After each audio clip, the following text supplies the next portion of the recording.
विद्वान हो सकते हैं, उसी डाल में बैठे उसी को काट रहे हैं। यदि आप इतने मूर्ख हैं, वो पसंद है। हमको मोटिवेशन मिलता है उनसे कि हे भगवान, हम भी कालिदास की तरह मूर्ख हों। तो हम कालिदास की उस मूर्खता वाली कहानी को सुनाता हूं।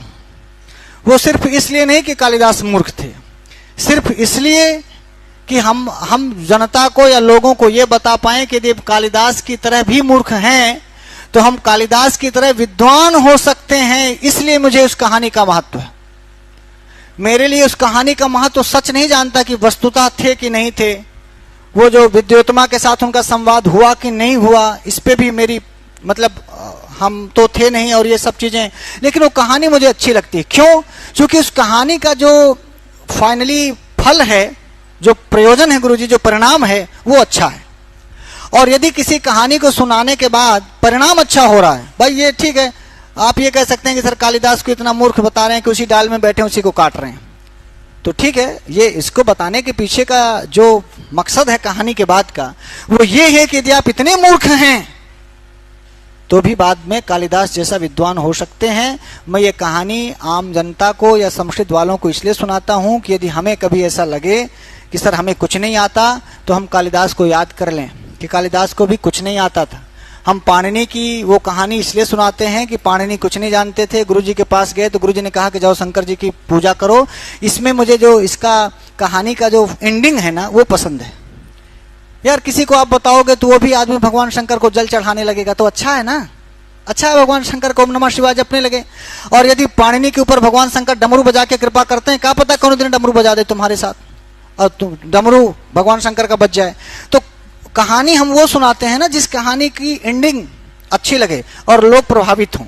यदि कालिदास की इस मूर्खता भरी कहानी से आप उस डाल में बैठ के उसी को काटते थे, फिर इतने मूर्ख थे, फिर उनको विद्योत्तमा के पास ले जाया गया, सब ये व्याख्या हुई, हो सकता है पूरी झूठी हो, बिल्कुल झूठी हो, पर ये झूठी कथा भी मुझे पसंद है, इसलिए कि हमको मोटिवेशन मिलता है उनसे कि यदि हमारे कालिदास, हमारे पूर्वज इतने मूर्ख थे, फिर तपस्या करके काली की कृपा से या जिस कहानी से भी आप ये सुनते हैं कि बहुत विद्वान हुए, तो हम इसको स्वीकार कर लेते हैं कि हे भगवान, हम भी कालिदास की तरह मूर्ख तो भी हम कालिदास की तरह विद्वान हो सकते हैं।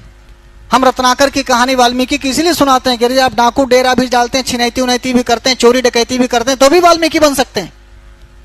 तो इन कहानियों के पीछे का जो मकसद है, पता नहीं, हो सकता है झूठ हो, मुझे नहीं पता। हम इन सब कहानियों पर विश्वास तो करते हैं सिर्फ इसलिए कि इन कहानियों से ना मैं स्वयं मोटिवेट होता हूं। हमें लगता है कि यार अच्छा ठीक है, मान लो राहगीरी ही करते थे, छिनैती ही करते थे, वो डाकू ही थे, तो कोई डाकू भी इतना सम्मानित हो सकता है कि बाद में वही डाकू वाल्मीकि बना, बाद में उसी डाकू के पास नारद जी आए, बाद में उसी डाकू के पास साक्षात ब्रह्मा आए। ये कहानी तो पढ़े ना, ब्रह्मा जी आए, बोले कि आप रामायण लिखिए।